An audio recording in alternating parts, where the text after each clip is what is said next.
মাদারের একটা ধ্যান প্রার্থনা দিয়ে শুরু করি।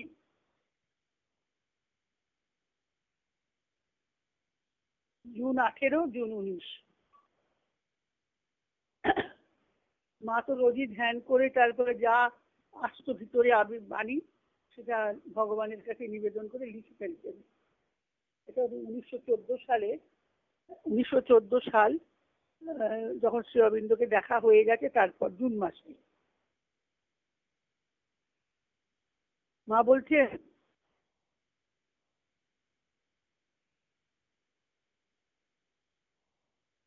একই এসো না কর্ম করে চলছে সমানে নিরন্তর। ভগবানের একটি কাজ, সেটা কি? মহাশক্তি হয়ে রয়েছেন, নিজেকে প্রকাশ করবার জন্য অপেক্ষায় আছেন। সেই নূতন রূপায়ণ আবিষ্কার করা চাই, যাকে ধরে হবে নূতন প্রকাশ। এক তুমি ছাড়া আর কেউ এই জ্ঞান দিতে পারবে না হে ভগবান। ভগবান ছাড়া এই জ্ঞান কেউ দিতে পারবে না। বই টই পড়ে জ্ঞান নয়। এরকম জ্ঞান বলছেন সমগ্র সত্তা দিয়ে আমাদের চেষ্টা করতে হবে, চাইতে হবে, ব্যাকুল হতে হবে। তুমি প্রতিদানে আনবে জ্যোতি, জ্ঞান, শক্তি। আমার সমস্ত সত্তা দিয়ে, যেটা আমি শুনেছিলাম যে নিজেকে দিতে হবে, অর্থাৎ সমর্পণের কথাই এখানে বলছেন। সমস্ত সত্তা দিয়ে আমাদের চাইতে হবে। জ্ঞান ছাড়া হবে না তো। জ্ঞান আগে দরকার, কিন্তু আগে কর্ম দরকার। ব্যাকুল হতে হবে, ব্যাকুলতাও দরকার। ঠাকুর বলছেন না, ভগবানের জন্য ব্যাকুল হতে হবে, তিনি আকুলতাটাই দেখেন। তুমি প্রতিদানে আনবে জ্যোতি, জ্ঞান, শক্তি। তোমার বিজয় আবির্ভাবের জন্য শোনো ওই উল্লসিত স্তুতিগান। কি কি বলছেন আমাদের কি করতে হবে? তোমার প্রেমের তীব্রানন্দে সকল হৃদয় পূর্ণ করো। ভগবানের প্রতি অনুরাগটাই তো আসল। ভালোবাসতে হবে। তোমার প্রেমের তীব্রানন্দে সকল হৃদয় পূর্ণ করো। তোমার আলোর উজ্জ্বলতায় সকল মন প্লাবিত করো।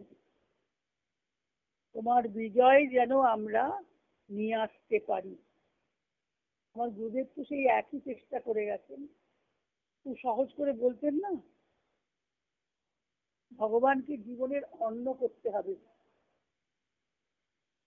মানে আমরা বলছেন যেমন ভাত তরকারি খাই, সব খেয়ে শেষে একটুখানি মাছ টাছ খেয়ে ভালো মতো খেয়ে একটু চাটনি খাই। আমাদের জীবনে ভগবান ওই রকম চাটনির মতো। ওই ঠাকুর ঘরে একটু গেলাম, একটু ফুল দিলাম, হয়ে গেল। নমস্কার করলাম দিনে একবার কি দুবার। ভগবানকে চাটনি করেছি আমরা, তা করলে হবে না। ভগবানেরই আনন্দে পূর্ণ করতে হবে আমাদের। তোমার প্রেমের তীব্রানন্দে সকল হৃদয় পূর্ণ করো। সেই ভালোবাসা আসবে কি করে? পথ আছে তার। প্রথমেই তো কারোর আসে না।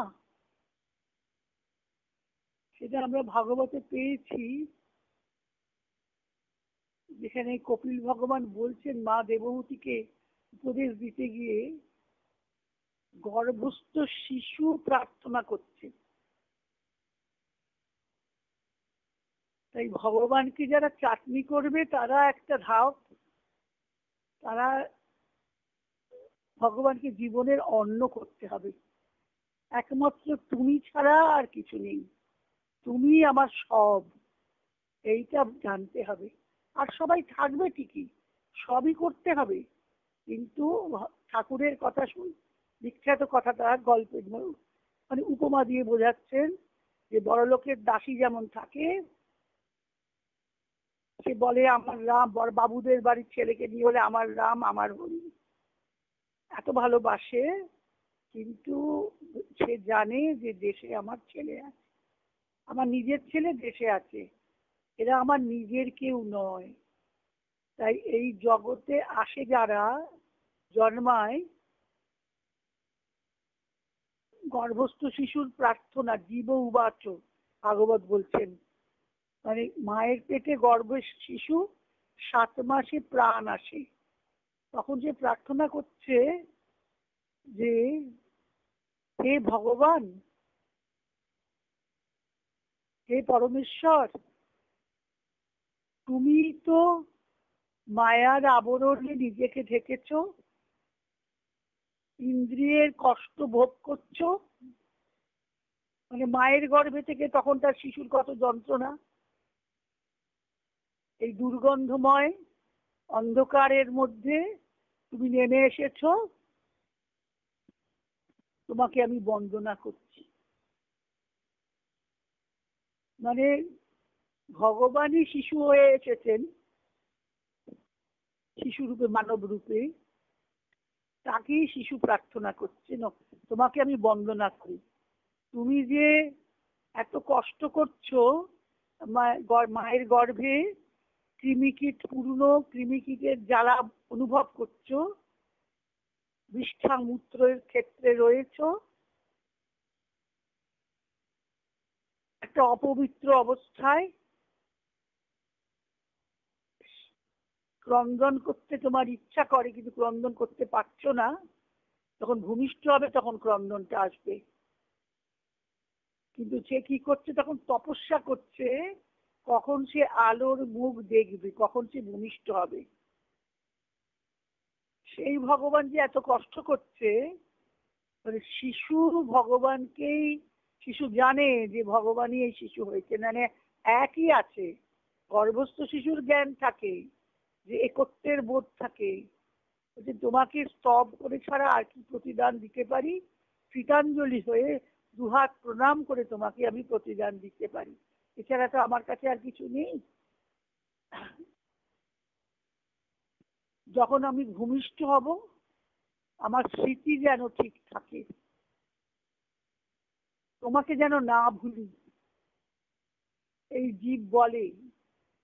কিন্তু বলছেন যখনই ভূমিষ্ঠ হয়, গত স্মৃতি হয়ে সব স্মৃতি ভুলে যায়, তখন সে ক্রন্দন করে কষ্টের জন্য। শিশু জন্মাবার অবস্থাটা বলছেন। কিন্তু যারা সংস্কার নিয়ে জন্মায়, বিবেক জ্ঞান নিয়ে জন্মায়, তারা কিন্তু জন্মা পাওয়ার পরেও ভগবানের প্রেম তাদের থাকে। এটা আমরা মহাপুরুষদের দেখেছি না, ছোটবেলার থেকেই তারা ভগবানের কথাই তারা বলে ও শোনে। ঠাকুর যে ছোটবেলা থেকেই একেবারে যাত্রা শুনতেন, শিবের নাটক করতে গিয়ে, যাত্রা করতে গিয়ে নিজের শিবের ভাবে সমাধি হয়ে গেল। আকাশে বক দেখে যখন যাচ্ছেন মন্দিরে, বিশালাক্ষীর মন্দিরে, নীল আকাশে সাদা বকের শাড়ি দেখে সেখানে 6 বছরের ছেলে সেখানেই অজ্ঞান হয়ে পড়ে গেল। এটা বলছেন এটা সংস্কার। ঠাকুর তো স্বয়ং এসেছেন, তার তো হবেই। যারা বিবেক জ্ঞানী হয়ে যারা মৃত্যু হয়, যাদের বিবেকে, বিবেক মানে কি, আচ্ছা মানে জ্ঞান, প্রকৃতি পুরুষের বিবিক্ত হওয়া, প্রকৃতি কাজ করছে, আমি কিছু করছি না, অহংবোধ শূন্য, আর পুরুষের অনুমতিতেই সব হচ্ছে। পুরুষ আছেন আমার ভিতরে সাক্ষীর স্বরূপে। এইটি হলো মানে জ্ঞান, এটাই হলো বিবেক জ্ঞান। বিবেক মানে কনসায়েন্স, যেটা ভালো মন্দ বিচার সেটা কিন্তু না, এটা হলো বিচারের জ্ঞান। আমি অহংকর্তা নই, এই বোধেই যাদের জীবন কাটে, অর্থাৎ সাধনার জীবন, তারপরে যাদের মৃত্যু হয়, তারা সেই জ্ঞানটা তাদের থাকে, তারা জন্মাবার পরে কিন্তু তারা গত স্মৃতি হয় না। হরি ভগবান বলছেন তারা স্মৃতিটা তাদের বিনষ্ট হয় না। আর সাধারণের সকল জীবই প্রার্থনা করে এইভাবে। শুধু যে যাদের মহৎ ব্যক্তি তারা যে প্রার্থনা করছে তা না, সব সাধারণ জীবই প্রার্থনা করে ভগবানের কাছে যে তুমি আমাকে আলোর মুখ দেখাও। এই যে মা প্রার্থনা করছেন যে সকল হৃদয়ে প্রেমে পূর্ণ করো, তোমার আলোর উজ্জ্বলতায় সকল মন প্লাবিত করো। মনটাকেও তো আলোকিত করতে হবে, মন তো অন্ধকার হয়ে আছে। তোমার বিজয় যেন আমরা নিয়ে আসতে পারি। ভগবানের বিজয়টা কি? ভগবানের বিজয় হচ্ছে, শ্রী অরবিন্দ বলেছেন না, মানুষের মধ্যে ভগবানকে অভিব্যক্ত করা, আবির্ভূত করা, তাকে অনুভব করা মনুষ্য জীবনের উদ্দেশ্য। মানুষ জন্মেছে কেন, যেটা ঠাকুর বলেছেন, মানুষ ঈশ্বর লাভই মনুষ্য জীবনের উদ্দেশ্য। তার জন্য আমাদের কি করতে হবে? সেজন্য ঋষিরা ভাগবতে সুতমুনিকে বলছেন যে অনেক বলা হয়ে গেছে, অনেক লেখা হয়ে গেছে, অনেক শোনা হয়ে গেছে, সব হয়ে গেছে, যেটা আমাদের সার কথা সেটা বলো। আমাদের কি করতে হবে? ঋষিরা বলছেন সুতমুনিকে ভাগবত ধর্মের কথা আমাদের বলো। অর্থাৎ ভগবানকে নিয়ে থাকা যে ধর্ম, সেটাই ভাগবত ধর্ম, ভক্তির ধর্ম। তখন ঋষি কি বললেন, সুতমুনি কি বললেন? বললেন, আগে এটা বলেছি আমি, এটা মানে স্মরণ করার যোগ্য। অধক্সজে অহৈতুকী অপ্রতিহতা ভক্তি। এটা জীবনের সার কথা। অধক্সজে, ভগবানের নাম অধক্সজ, অদক্ষ থেকে যিনি জন্মান, সেই অধক্সজে অহৈতুকী অপ্রতিহতা ভক্তি। অদক্ষকে ব্যাখ্যা করেছেন অনির্বাণজি, ব্যাখ্যা করেছে অক্ষ মানে ইন্দ্রিয়। যেমন আমরা চোখের সামনে দেখছি, প্রত্যক্ষ করছি, চোখের আড়ালে যা আছে পরোক্ষ, সামনে যা আছে সমক্ষ। অক্ষ মানে ইন্দ্রিয়। যখন আমাদের ইন্দ্রিয়গুলি আমাদের আর চালিত করে না, ইন্দ্রিয়গুলি নিয়ন্ত্রণে থাকে, নির্জিত থাকে,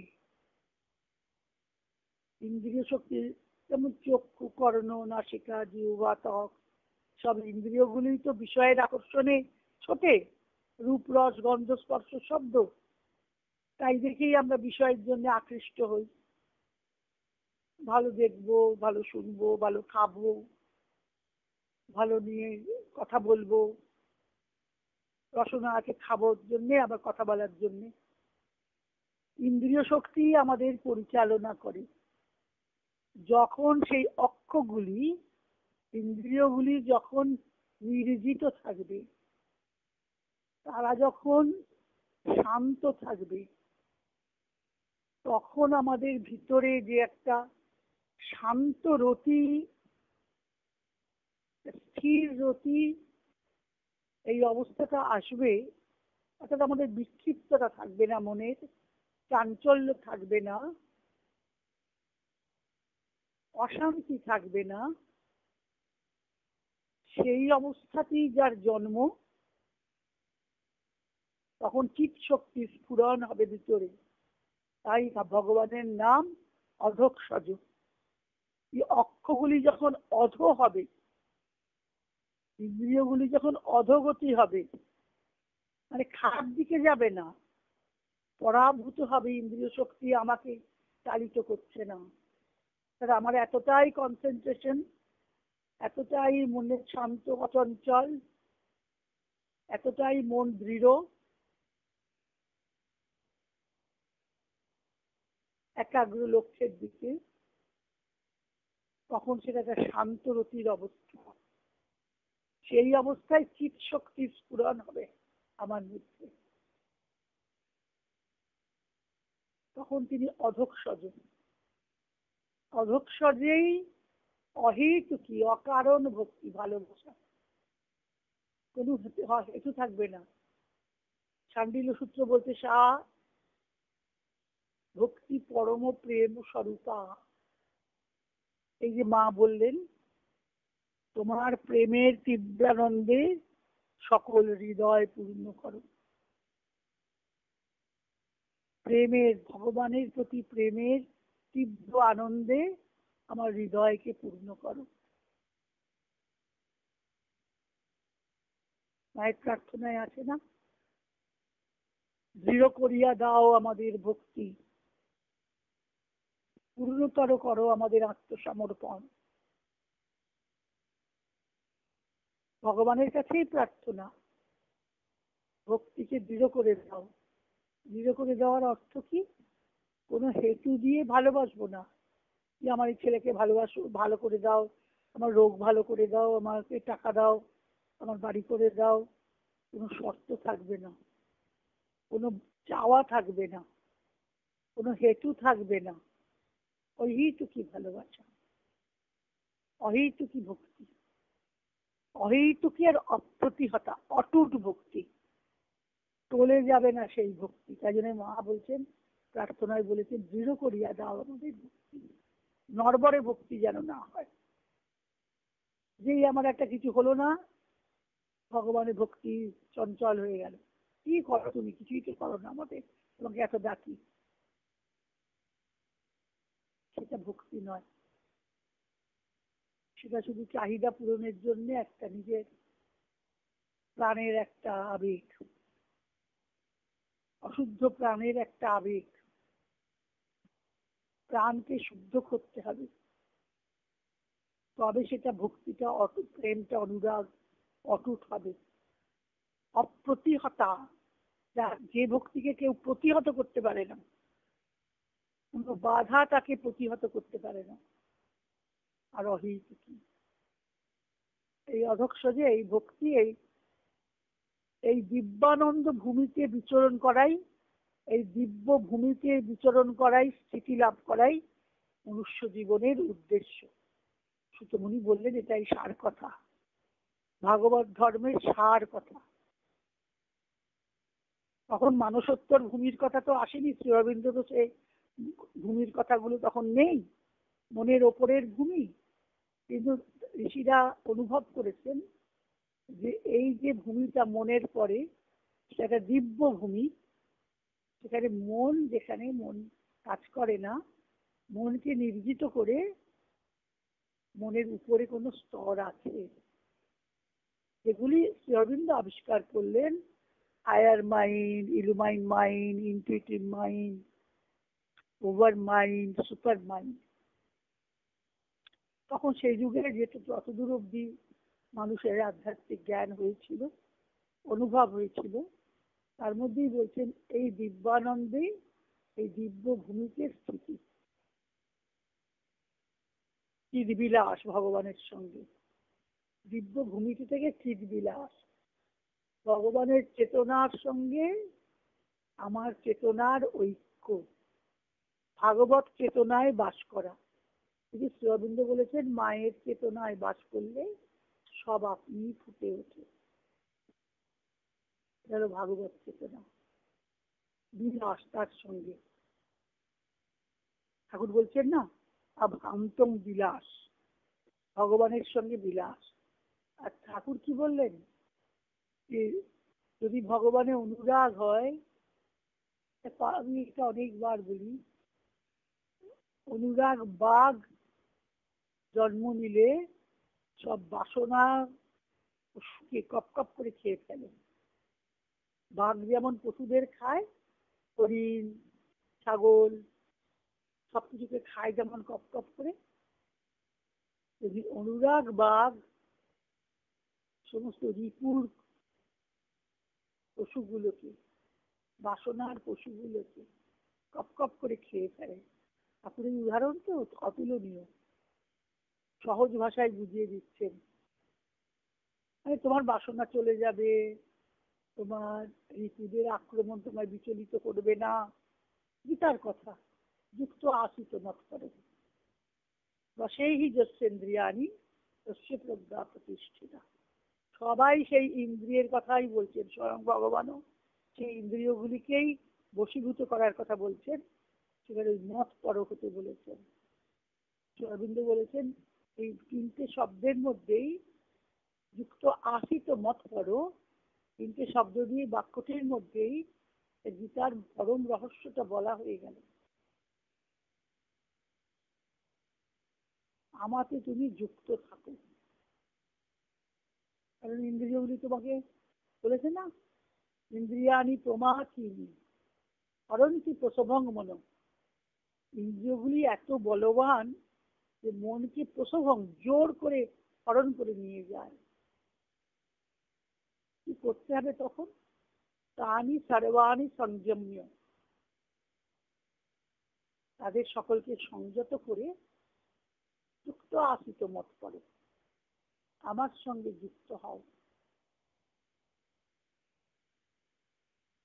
তার জন্যই তো আমাদের একটু একান্তে বসতে হয়, একটা কিছুটা সময় নির্দিষ্ট সময় করে বসতে হয়, মনকে শান্ত করতে, একাগ্র করতে, ধ্যান করতে। যদিও মা বলেছেন যে আমার ধ্যান করতে হয় না, মেডিটেশন আমি করতে হয় না, আমি করি না। কাজের মধ্যেই ধ্যান, কর্মের মধ্যেই একাগ্রতা, কর্মের মধ্যেই ভগবত চিন্তা, সবটি তাকে সমর্পণ করে অহং শূন্য হয়ে যদি আমি কর্ম করতে পারি, তাহলে আমার ধ্যানের প্রয়োজন নেই। চলতে ফিরতেই ক্রিয়াযোগ বলেছে না, পতঞ্জলি বলেছেন ক্রিয়াযোগ। চলতে ফিরতে ভগবানকে স্মরণ, তার নাম, তার লীলা স্মরণ, এটি হচ্ছে সব কাজের মধ্যে, চলাফেরা, খাওয়া দাওয়া। গীতায় ভগবানও বলেছে যুক্ত আহার ও বিহারস্য, আমার সঙ্গে যুক্ত থেকে আহার করো, আমার সঙ্গে বিহার করো। তিনি আমার সঙ্গে আছেন। রবীন্দ্র বলছেন ঋষিকেশ হৃদিস্থ নারায়ণ, তিনি আমার সখা, তিনি আমার হাত ধরেছেন, তিনি আমার সঙ্গে সঙ্গেই আছেন। তাকে আমরা বুঝতে পারছি না, দেখতে পাচ্ছি না, মায়ার কারণে। যে মায়া দূর হলে, মায়ার আবরণটা সরে গেলে তাকে বুঝতে পারবো, তার স্পর্শ অনুভব করব, তিনি আমার সঙ্গে আছেন, তাকে বুঝতে পারবো, তার সঙ্গে একাত্মতা হবে। এটাই বলেছেন।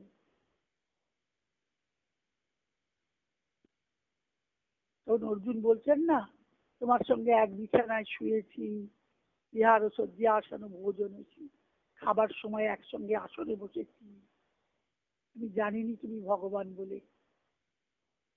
সখেতি মত্বা প্রসবং যদুত্তম, সখা মনে করে ঠাট্টা করে যে কথা বলেছি। অজানতা মহিমানম তবেদম, তোমার মহিমা জানতে পারিনি। কিন্তু ভগবানকে ঐশ্বর্য বোধে থাকলে কাছের মানুষ করা যায় না। মা বলছেন না, সারদা মা বলছেন কৃষ্ণকে কি, গোপালকে ব্রজবাসী কি বলতো আপনি আসুন বসুন খান, ওরে এসব কথা বলতেন না। যে দূর থেকে একটা ভগবতটা বোধে, দূর থেকে তাকে পূজা করা, এটা ভালোবাসা, গভীর ভালোবাসা এটা হয় না। ভালোবাসায় তখন নিজের লোক জেনে আয় রে, বস রে, নে রে, খা রে, এইরকম করে তারা বলতো, ব্রজবাসী বলতো। ব্রজবাসী মায়েরা তখন গোপালকে ডাকতো, আয় রে তোরা খা রে, নে রে। আর গোপাল কি করতো? তখন মাকে, যশোদা মাকে নালিশ করছে না সব গোপীরা এসে, যে মা তোমার ছেলে খুব দুরন্ত হয়েছে, মানে নালিশ করার জন্য, গোপালকে শাস্তি দেওয়ার জন্য তারা বলছে না, তারা বলছে যে লীলার জন্যে, গোপাল কি করে সেটা দেখার জন্যে। কি করে বলো তো? সে আমরা আমরা যে করে রাখি ওর জন্যই করেছি, গোপালের জন্যে। যদিও আমাদের বিক্রি করতে হবে, যে মথুরায় যেতে হবে, ও সব কিছু খাবার জন্যে নেবে, নিজে হাত পাবে না শিকাতে, লাঠি দিয়ে ফুটো করে দেবে। এই ফুটো থেকে পড়বে, সখাদের দেবে, বাঁদরদের দেবে, ফেলে ছড়িয়ে একাকার করে। আর যদি ধরতে যাই, তাকে কেউ একটা বুড়িকে বসিয়ে রাখে তারা, একজনকে দরজায়, যাতে না ঢুকতে পারে, ঢুকতে যাতে না পারে গোপাল, তাকে বলে যে সে দেখবে কি করে, তাকে মুখে হাতে ননি নিয়ে তার মুখে মাখিয়ে দিল, সে তো চোখে দেখতে পাচ্ছে না, তখন ছুটতে পালিয়ে গেল। তখন গোপালকে যখন এই কথাগুলো বলছে মায়ের সামনে, গোপালের সম্বন্ধে, তখন গোপাল কি করছে? গোপাল বলছে না আমি এসব করিনি, বলে মিশাস্তু, চোখের দিয়ে মানে কান্না আসছে না, মিথ্যা মিথ্যা শুধু শুধু চোখের জল ফেলে, আর মা কাজল পরিয়ে দিয়েছিলেন, কাজলটা ঘষে সারা মুখময় মাখিয়েছে। সেই রূপটা গোপীরা দেখবে বলে ভাগবত বলছেন তারা মায়ের কাছে এসে নালিশ করছে গোপালের নামে। তাহলে কতখানি ভালোবাসা! তাদের তো ছেলেরা রয়েছে, পেটের ছেলে, কিন্তু সেই ছেলে তো ছাপিয়ে, নিজের ছেলেকে ছাপিয়ে গোপালের জন্য তাদের ভালোবাসা। সেই জন্য যখন কৃষ্ণ যখন ব্রহ্মমোহন লীলাতে নিজের স্বরূপ থেকে বার করেছিলেন না, যত গোপেরা, সখারা, বাছুর, গাভী সব নিজেকে, ব্রহ্মা তো চুরি করে নিয়ে রেখে দিয়েছে সেই গোবর্ধন পাহাড়ের গুহাতে চাপা দিয়ে। আর এক দলকে করেছেন তৈরি, ঠিক একরকম, তাদের একরকম পোশাক, একরকম আচার আচরণ, তাদের একরকম প্রকৃতি, যত যত সখা ছিল তাদেরকে মারা যেমন করে সাজিয়ে দিত সেরকম সাজ, গাভীরা যেরকম, গাভীদের গলায় যেরকম ঘন্টা, যেরকম তাদের শিঙে যেমন করে জড়ানো আছে রূপো, সেরকম করে তাদেরকে একই রকম নিজের স্বরূপ থেকে প্রকাশ করেছিলেন। বাছুরদেরও করেছিলেন, গোবৎসদের। তাতে কি হয়েছিল, যখন তারা ঘরে ফিরছে তখন মায়েরা ভাবছে যে এত এত আমাদের তাদের জন্য ভালোবাসা কেন এত বেশি যাচ্ছে, বুকের দুধ পড়ে যাচ্ছে, স্তনের থেকে দুধ বেরিয়ে পড়ে যাচ্ছে ছেলেদের খাওয়াবার জন্য। বলছে আগে তো কখনো এরকম হয়নি।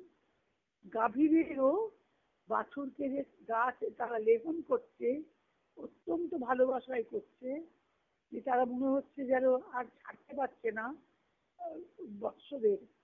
বৎসরাও মায়ের কাছে দাঁড়িয়ে আর খাবার জন্যে, তাদের দুধ খাবার জন্যে বাটির মুখ দিয়ে তারা দুধ খাচ্ছে।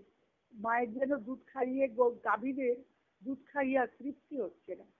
তাকে বলছেন ভাগবতকার, বলছেন সুখদেব, যে কৃষ্ণের স্বরূপে গোপীরা সবাই ভাবতো কি, যে গোপাল যদি আমাদের ছেলে হতো। সেই ভালোবাসা থেকেই যে ছেলেগুলিকে তারা নিজের স্বরূপ থেকে বার করেছেন, তারা সেই স্বরূপে এসছে বলেই তাদের প্রতি এত ভালোবাসা। এই হলো প্রেম, এই হলো রাগানুগা ভক্তি, এখানে কোনো বিধি নিষেধ নেই। তুমি বড়, তুমি আসনে দূরে থাকো, ভগবানকে দূর থেকে একটু পুজো করে দিলাম, সর্বশক্তিমান, তুমি তাকে, তার সঙ্গে ভয়ের সম্বন্ধ নেই, তার সঙ্গে ভালোবাসার সম্বন্ধ। মায়ের সঙ্গে সন্তানের সন্তানের বাৎসল্য, সখাদের সঙ্গে সখ্য। ব্রহ্মা তো অবাক হয়ে গেছেন যে 1 বছর ধরে কি চলছে, তিনি তো পাগল হয়ে যাচ্ছেন ভাবতে ভাবতে। একবার নিজে সেই গুহাতে যাচ্ছেন, যে দেখে আসছেন, গিয়ে সেখানে তো রয়েছে সবাই, আবার এরা কোথা থেকে এলো, তখন এরা আবার কোথা থেকে আসলো, বুঝতে পারছে না। কৃষ্ণের ভগবতটা বুঝতে পারছে না যে তিনি নিজের স্বরূপ থেকেই প্রকাশ করেছে। যাই হোক, তারপরে অনেক কিছু আছে। অনুরাগ বাখানিতে তিলে তিলে নূতন হয়ে, অনুরাগ হলো এমনই ভগবানের প্রতি ভালোবাসা। মানুষের প্রতি ভালোবাসা তো ক্ষয়ে যায়, তাই না? সে ভালোবাসা থাকে না, পুরনো হয়ে যায়।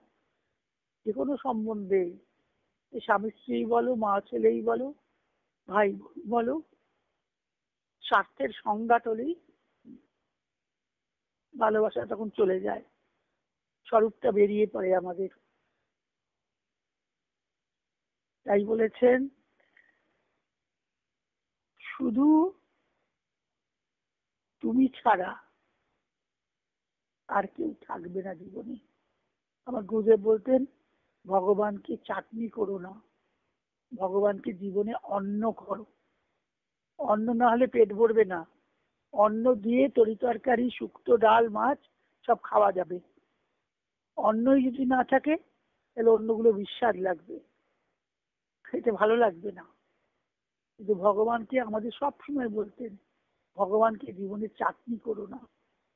শেষে খেয়ে একটু জিভে আস্বাদ করার মতো একটু পুজো করলাম, একটু প্রণাম করলাম, একটু ভগবানের কথা শুনতে গেলাম, জীবনটা যেমন তেমনই রয়ে গেল, তাহলে হবে না। আগাগোড়া নিজেকে দিয়ে দিতে হবে, নিজের জন্য কিছুই রাখলে হবে না। এটা হলো সমর্পণ। তবে সমর্পণ দু রকমের বলেছেন না তো, সক্রিয় সমর্পণ, নিষ্ক্রিয় সমর্পণ। নিষ্ক্রিয় সমর্পণ কি? ও ভগবান তো সব করে দিচ্ছেন, তিনি সব করবেন, তিনি তো আছেন, মানে ভক্তি করে যাবে তাকে এত ভক্তি যে তখন নিজের কোনো চেষ্টা নেই, আমার কিছু করতে হবে না। এটা আলস্য, এটা তামসিকতা। আমাকে তো ব্যাকুলতাটা তো আমার, মুকুন্দ আগের দিন জিজ্ঞেস করেছিল না, আমাদের কি কোনো চেষ্টা থাকবে না? চেষ্টা তো থাকবেই। যতক্ষণ না আমি তার সঙ্গে একাত্ম হচ্ছি, তাদাত্ম লাভ হচ্ছে, তার সঙ্গে সাযুজ্য লাভে আনন্দ হচ্ছে, শালক্য, সারূপ্য, রূপও একরকম হয়ে যায়। ঠাকুরের তেলাপোকা আর কাঁচ পোকার উদাহরণ। তেলাপোকা কাঁচ পোকাকে ভাবতে ভাবতে কাঁচ পোকায় রূপান্তরিত হয়ে যায়। যথা ভাব তথা লাভ, মূল সে প্রত্যয়। যে যাকে ভাবে তার মতো হয়ে যায়। অর্জুনকে কৃষ্ণের মতো হয়ে গিয়েছিলেন। বেদে আছে না, ইন্দ্রপুচ্ছ কথা, নরনারায়ণের কথা, দুজনে অভিন্ন, বুঝতে পারছেন না কে ইন্দ্র কে কুৎস, একরূপ হয়ে যায়, রূপেরও বদল হয়। সেইটা হচ্ছে একাত্মতা লাভ। যতক্ষণ না সেই তাদাত্ম্য লাভ হচ্ছে, মানে হয়ে জানা, সেটা যতক্ষণ না হচ্ছে ততক্ষণ আমাকে ব্যক্তিগত আস্পৃহা থাকতেই হবে। তীব্র আস্পৃহা বলেছেন মা, নিরন্তর আমাকে আস্পৃহা করতে হবে। মহাশক্তি যা চাইছেন, যে রূপ দিতে চাইছেন, যে রূপে আমার মধ্যে ফুটতে চাইছেন, আমাকে যে আকারে আকারিত করতে চাইছেন, কর্ম, প্রকৃতি, আমার কিছু স্বভাব, যেভাবে মহাশক্তি ফুটতে চাইছেন, তাকে ফুটবার জন্য আমাকে আস্পৃহ করতে হবে। মার কাছে নিজেকে খুলে ধরতে হবে।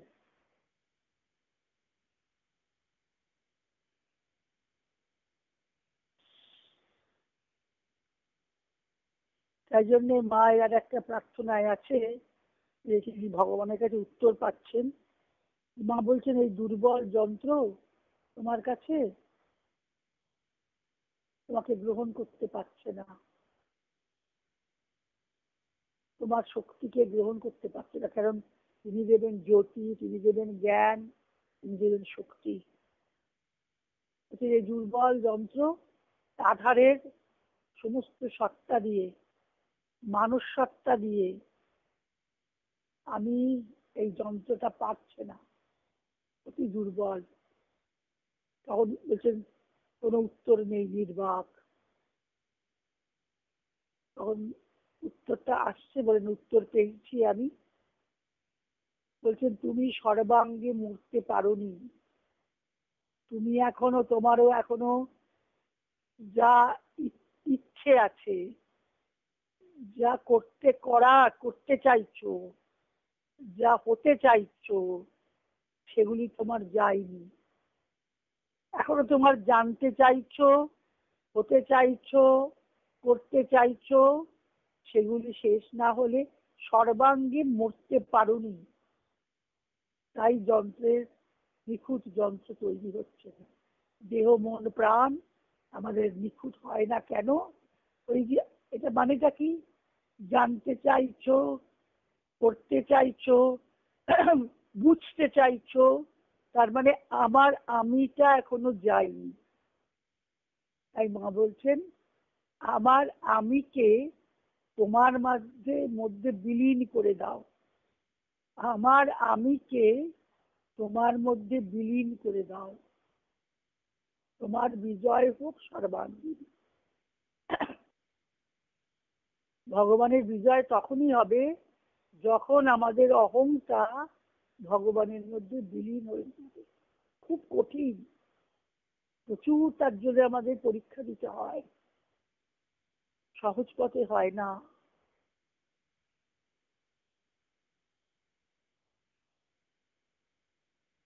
তাই জন্য সহজ কাজ হলো নিজেকে উন্মিলিত করে দেওয়া, সর্বাঙ্গে একেবারে নিজেকে নিরাবরণ করে দেওয়া। আমার দোষ, আমার গুণ, আমার বৃত্তি, আমার চাহিদা, আমার বাসনা, আমার কামনা, আমার লোভ, আমার যা যা আছে, আমি নিজে তো নিজেকে ভালো জানি, সেগুলি সব নিয়ে মায়ের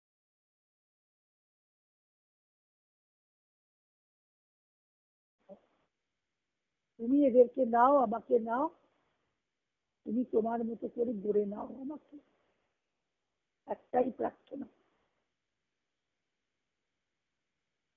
তুমি তোমার মতো করে আমাকে গড়ে নাও। আমি যেন ভগবানকে জীবনে চাটনি না, ভগবান যেন অন্ন হন আমাদের।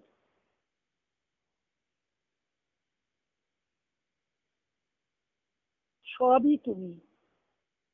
এই গর্ভস্থ শিশু যে প্রার্থনা করছে, সে জানতে পারছে যে শিশুরূপে ওই গর্ভের জরায়ুর নালীর মধ্যে ভগবানই অবতরণ করেছেন সেই অভিজ্ঞতা অর্জনের জন্য। ভগবানই ভগবানের স্তব করছেন, একই তো আছেন, একদিন আর দুই তো নেই, কারণ সেখানে কোনো আবরণ নেই। শিশুর যতক্ষণ পর্যন্ত, যখন ভূমিষ্ঠ হওয়ার পরেও স্মৃতিগত স্মৃতি চলে গেলেও, ভগবত স্মৃতি চলে গেলেও, কিন্তু তার মধ্যে যে চৈত্য সত্তা সেটা কিন্তু সামনে থাকে শিশুদের। চৈত্য সত্তা যার সঙ্গে ভগবানের যোগাযোগ, সাক্ষাৎ যোগাযোগ, সেটি কিন্তু ফুলে থাকে শিশুদের মধ্যে। যত বড় হয়, তত অভিজ্ঞতা অর্জন করে, তত তাদের উপর অভিভাবকরা বোঝা চাপিয়ে দেয়, শিক্ষার বোঝা, তত তার মধ্যে সেই চৈত্য সত্তা পেছনে পড়ে যায়। চৈত্য সত্তা প্রথমেই আলোকিত ভাবে থাকে। আমরা বলি না শিশু নারায়ণ, শিশু ভগবান। নিবেদিতা বলেছিলেন শ্রীরামকৃষ্ণ কি, ওই যে শ্রীরামকৃষ্ণ শিশু ভগবান, তার কাছে কিছু চেয়েও না। কি সুন্দর প্রার্থনাটা! তার কাছে কিছু চেয়েও না, তাকে সব দাও। একজন বিদেশিনী, তিনি শ্রীরামকৃষ্ণকে দেখেননি, গুরুর চোখ দিয়ে দেখেছেন, স্বামীজির চোখ দিয়ে দেখেছেন, দেখে অনুভব করেছেন যে শ্রীরামকৃষ্ণ হলেন শিশু ভগবান, তাকে সব আমাদের দিতে হবে। পুরো প্রার্থনাটা মনে নেই আমার, এভাবেই মনে হচ্ছে, যতটা মনে আছে, তাকে সব দিতে হবে আমাদের, কিছু চাইলে হবে না, তার কাছে কিছু চেয়েও না। শিশুকে যেমন সব দিয়ে তাকে খুশি করতে হয়, শিশুকে খুশি করাটাই আমাদের লক্ষ্য, তার আনন্দটাই লক্ষ্য। এখানে আমরা খেলনা দিয়ে, পুতুল দিয়ে শিশুকে আনন্দ দিই, এখানে নিজেদেরকেই দিতে হবে রামকৃষ্ণের কাছে। রামকৃষ্ণ শিশু ভগবান, কিছু কমতি হলে তার হয় না, নিজের জন্য কিছু রাখবে না তোমরা বলেছে, চিঠিতে বলেছেন একটা নিবেদিতা। যাই হোক, শিশুর যে চৈত্য সত্তা, যিনি আমাদের স্ফুলিঙ্গ, অগ্নি স্ফুলিঙ্গ, ভগবানের সঙ্গে যার যোগ অন্তরাত্মা, তিনি চাপা পড়ে আছেন, তাকে জাগাতে হবে। তার জন্য যে যেরকম পথে বোঝে, যার যে পথটা অধিকারী, যেটা ভালো লাগে, জ্ঞান পথ, কর্মপথ, যোগপথ, ধ্যানপথ, আমাদের তো সব রকম যোগই আছে, ধ্যানযোগ, কর্মযোগ, জ্ঞানযোগ। এখানে বলছেন, শ্রী অরবিন্দ বলেছেন না তার যোগ সমন্বয়ে, ভক্তি হলো ক্রাউন, জ্ঞান কর্মের সংযোগ করে দিচ্ছে, ভক্তি হলো ক্রাউন, মানে মুকুট। তিন পথের মধ্যে ত্রিমার্গ, ভক্তির মধ্যে, ভক্তি হল মুকুট, মানে কর্মটা হবে অহংবর্জিত, নিরাসক্ত, সেই কর্ম নিয়ে যাবে জ্ঞানী। সর্বং কর্মাখিলং পার্থ জ্ঞানে পরিসমাপ্যতে। কি জ্ঞান? ভাগবত বলছেন যে সেই সময়ে, মানে গীতার পরে, ভাগবত তো গীতার পরে, যে দুটি আদর্শ মানবাত্মার সম্মুখে ছিল। একটি হলো ব্রহ্মজ্ঞান, ব্রহ্মজ্ঞানের দ্বারা জগৎকে মায়া, অনিত্য এই বলে ব্রহ্ম ধারণায়, ব্রহ্মভাবে স্থিত হওয়া, ব্রাহ্মী স্থিতি, ব্রহ্মজ্ঞানী জীবনের শেষ কথা। আচার্য শঙ্কর বলেছেন না পরবর্তীকালে, মায়াময় ইদং, মায়াময় ইদং, মানে এই জগৎ অখিলং হিত্বা ব্রহ্মপদং প্রবিশাসু বিদিত্বা, ব্রহ্মপদে প্রবেশ করো, এই জগৎ অখিল, জগৎ মায়াময়। কিন্তু আর একটা মত সে সময় ছিল, যেটা আমরা গীতায় দেখেছি, যে সাংখ্যপ্রোক্ত যে বৈরাগ্য, অহেতুক বৈরাগ্য, বৈরাগ্যটাও অহেতুক, হেতু নিয়ে বৈরাগ্য হয়নি, সংসারের প্রতি একটা অনীহা, এটা মায়া বলছে না, কিন্তু তাতে আসক্তি নেই, নিরাসক্ত, সাক্ষী স্বরূপে অবস্থান করতে চায়। এই দুটি ছিল মত আদর্শ। গীতা এই দুটি আদর্শের মধ্যে সমন্বয় করেছে। কৃষ্ণ এসে সাংখ্যপ্রোক্ত জ্ঞানকে নিয়েছে, আবার বেদান্তেরও ব্রহ্মবাদকে নিয়েছে। এটা শ্রী অরবিন্দ সুন্দর বলেছেন, এটা চিঠি, সাধকের চিঠির উত্তরে, যে গীতা বেদান্তের যে ভাব, বেদান্তের যে লক্ষ্য, শেষ গন্তব্য ব্রহ্ম জ্ঞানের, ব্রহ্মজ্ঞান, তার দ্বারাই মুখ্য চেয়েছে, মুক্তি, মানুষের মুক্তির কথা বলেছে জ্ঞানের দ্বারা। সেখানে ঈশ্বর স্বরূপের কোনো কথা নেই, আছে পুরুষোত্তমের কথা। তার পরম রহস্য, শ্রী অরবিন্দ বলছেন, তার পরম রহস্য কি? পুরুষোত্তম। মন্মনা ভব মদ্ভক্ত মজ্জাজি মাং নমস্কুরু মামে বৈশ্যসি সত্যম তে প্রতি জানে প্রিয় সিমি। এই অর্জুন, তুমি আমার প্রিয়, তোমাকে প্রতিজ্ঞা করে বলছি, তুমি আমাকে মন দাও, তুমি আমার যজন করো, আমাকে নমস্কার করো। আর কি তারপরের মন্ত্র? সর্বধর্মান পরিত্যজ্য মামেকং শরণং ব্রজ অহং ত্বং সর্ব পাপেভ্য মোক্ষয়িষ্যামি মা। শ্রী অরবিন্দ বলছেন, এটার পার্থসারথী, এইটি হলো মূল কথা, মানে পরম রহস্য, যে তোমাকে সর্বধর্ম পরিত্যাগ করে তোমাকে পুরুষোত্তমের শরণাগতি নিতে হবে। আর সেই সাংখ্যের চিঠির উত্তরে বলছে, গীতা পুরুষোত্তমের কাছে শরণাগতির কথা বলে, আর তন্ত্র ঈশ্বরী শক্তির কথা বলে। তন্ত্র এই জগতের কে পরিত্যাগ করতে বলেনি, জগৎ, এই জগতের এই যে প্রাকৃত জগতের যে বিষয়, সেটাকে ত্যাগ না করে তাকে দিব্যভাবে রূপায়িত করে ঈশ্বরী শক্তির কাছে সমর্পণের কথা বলেছে। আমাদের যোগে দুটি আছে, বেদান্তের জ্ঞানও আছে, তন্ত্রের শক্তির কাছে আত্মসমর্পণও আছে, অর্থাৎ পুরুষোত্তমে ভক্তিও আছে, মায়ের কাছে আত্মসমর্পণও আছে। তাই কিন্তু শ্রী অরবিন্দ মাকে এনেছেন, মার কাছে আত্মসমর্পণ করো, তোমাকে আর কিছু করতে হবে না,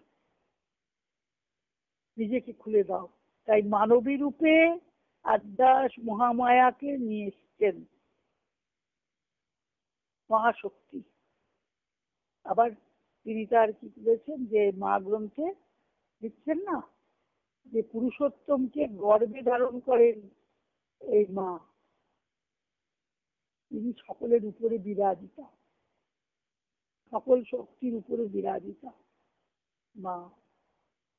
আমরা এত কথা কি করে বুঝবো? আমরা তো এত মনের এত উচ্চ স্তরে তো আমরা যেতে পারিনি, মনকে নীরব করতে পারিনি, মনের চঞ্চলতাও দূর করতে পারিনি, উদ্বেগ, ভয়, সংশয়, চিন্তা, এর থেকে মুক্ত হব কি করে? একটাই পথ,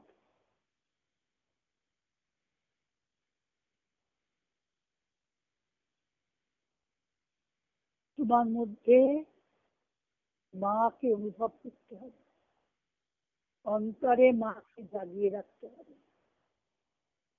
হৃদয়াসনে মাকে বসাতে হবে, বসিয়ে তার কাছে নিজেকে নিবেদন করে দিতে হবে, আত্মনিবেদন। অন্তরাত্মার শান্তি, মধুময় ভগবান অন্তরাত্মার শান্তি আর সমতা আর অচঞ্চলতা নিয়ে তোমাকে, তোমার কাছে আমাকে সমর্পণ করে দিয়েছি।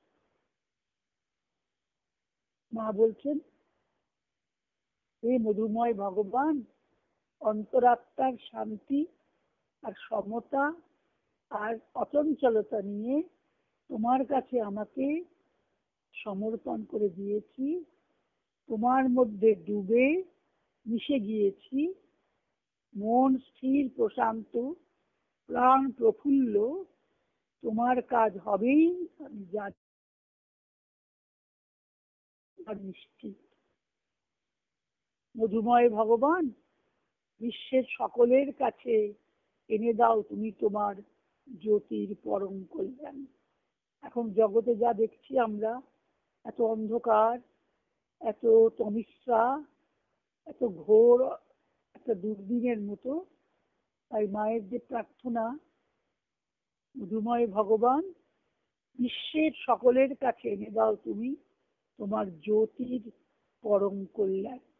এটা আমাদেরও সেই প্রার্থনা, সকলের কল্যাণের আলো, কল্যাণের জন্যে তার আলোতে আমাদের আলোকিত হতে হবে, অন্ধকারে থাকলে চলবে না। তার যদি যা করা দরকার, গ্রন্থপাঠ, সাধ্যায়, জপ, ধ্যান, সৎসঙ্গ, নিরলস অহং যে নিষ্কাম কর্ম, কিছু করতে হবে। কিছু না করে তো কিছু পাওয়া যাবে না, সব করবেই সব পাবে, সেটা শেষ কথা। করতে করতে যখন সব ছেড়ে যাবে, আপনি ত্যাগ হয়ে যায়। ঠাকুর বলছেন না, ব্যাঙাটি ল্যাজ খসে, যখন ব্যাঙ হয় তখন তার ল্যাজ খসে যায়। কেশব সেনকে বলেছেন না, এনার ল্যাজ খসেছে আমি বুঝতে পারছি। তখন কেশব সেন সবাই বক্তৃতা দেবেন, কি করবেন। কেশব সেন তো খুব ভক্ত ছিলেন ঠাকুরের, এনার ল্যাজ খসেছে, ইনি এখন ব্যাঙাটি থেকে ব্যাঙ হয়েছে, তার মানে তার রূপান্তর হয়েছে। রূপান্তর মানে ভগবত স্মরণে তিনি এখন ডুবে আছেন, তোমার মধ্যে যেন ডুবে মিশে যেতে পারি। বলছেন মিশে গিয়েছি, আমরা তো মিশে যাইনি, আমরা যেন তোমার মধ্যে মিশে যেতে পারি, এটাই আমাদের প্রার্থনা হতে পারে।